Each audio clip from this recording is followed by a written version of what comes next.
ত্রয়োদশ জাতীয় সংসদের প্রথম অধিবেশন বসছে ঈদের পর 12ই মার্চ। আর এই অধিবেশনকে ঘিরে রয়েছে রাজনৈতিক মহল এবং দেশের মানুষের নানামুখী কৌতূহল। আর সেই কৌতূহলটির প্রধান কেন্দ্রবিন্দু হচ্ছে যে স্পিকার কে হচ্ছেন এবং ডেপুটি স্পিকার নাম প্রস্তাবের জন্য ইতিমধ্যেই বাংলাদেশ জামাত ইসলামকে প্রস্তাব করা হয়েছে। তারা এখনও নাম দেননি। দেখা যাক জামাতের পক্ষ থেকে কোন নামটি ডেপুটি স্পিকারে দেওয়া হয়। অপরদিকে সবচাইতে আলোচনার কেন্দ্রবিন্দুতে রয়েছে রাষ্ট্রপতি।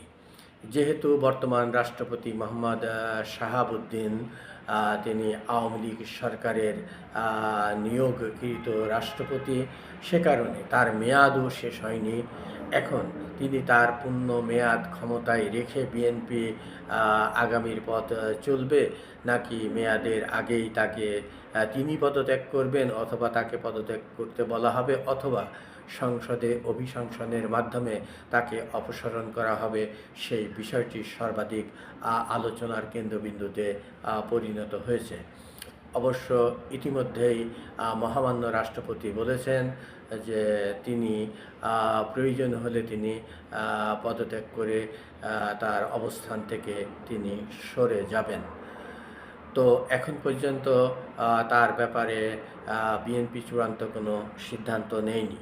অপরদিকে ডক্টর ইউনূসকে বিএনপি রাষ্ট্রপতি করতে যাচ্ছেন এমন একটি গুঞ্জন বেশ দীর্ঘদিন ধরেই রাজনৈতিক অঙ্গনে রয়েছে।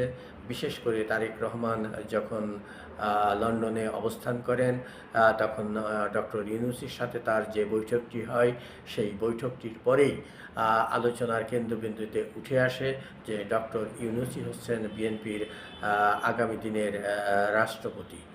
তো যদিও ডক্টর ইউনূসের নামটি বিএনপি দলীয়ভাবে সেভাবে আলোচনা হচ্ছে না, এই সমস্ত ঘটনাগুলোর প্রেক্ষিতে মির্জা ফখরুল ইসলাম আলমগীর গণমাধ্যমের মুখোমুখি হন এবং তিনি জানান যে রাষ্ট্রপতি পদে সর্বাধিক আলোচিত নামটি হচ্ছে ডক্টর খন্দকার মোশাররফ হোসেন, এবং দ্বিতীয় নামটি বলেন যে তার নামটি, অর্থাৎ বিএনপি মহাসচিব মির্জা ফখরুল ইসলাম আলমগীরের নামটি দ্বিতীয় নাম হিসাবে আলোচনার কেন্দ্রবিন্দুতে রয়েছে।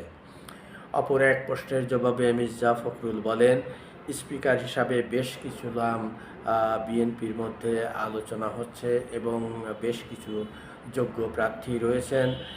তাদের মধ্যে সাবেক শিক্ষামন্ত্রী ওসমান ফারুক, মুক্তিযুদ্ধ বিষয়ক মন্ত্রী মেজর অবসরপ্রাপ্ত হাফিজ উদ্দিন আহমেদ এবং সুপ্রিম কোর্টের আইনজীবী প্রথমবারের মতো এমপি নির্বাচিত হয়েছেন তিনি জয়নুল আবেদিন ফারুক।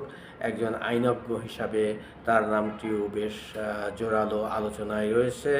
এছাড়া বেশ জোরালো আলোচনায় রয়েছে যে নামটি জ্যেষ্ঠ আইন ব্যক্তিত্ব রাজনীতিবিদ ডক্টর আব্দুল মঈন খান। এই কয়টি নামের মধ্য থেকে এখন তারেক রহমান কাকে স্পিকার নির্বাচিত করেন সেটাই দেখার বিষয়।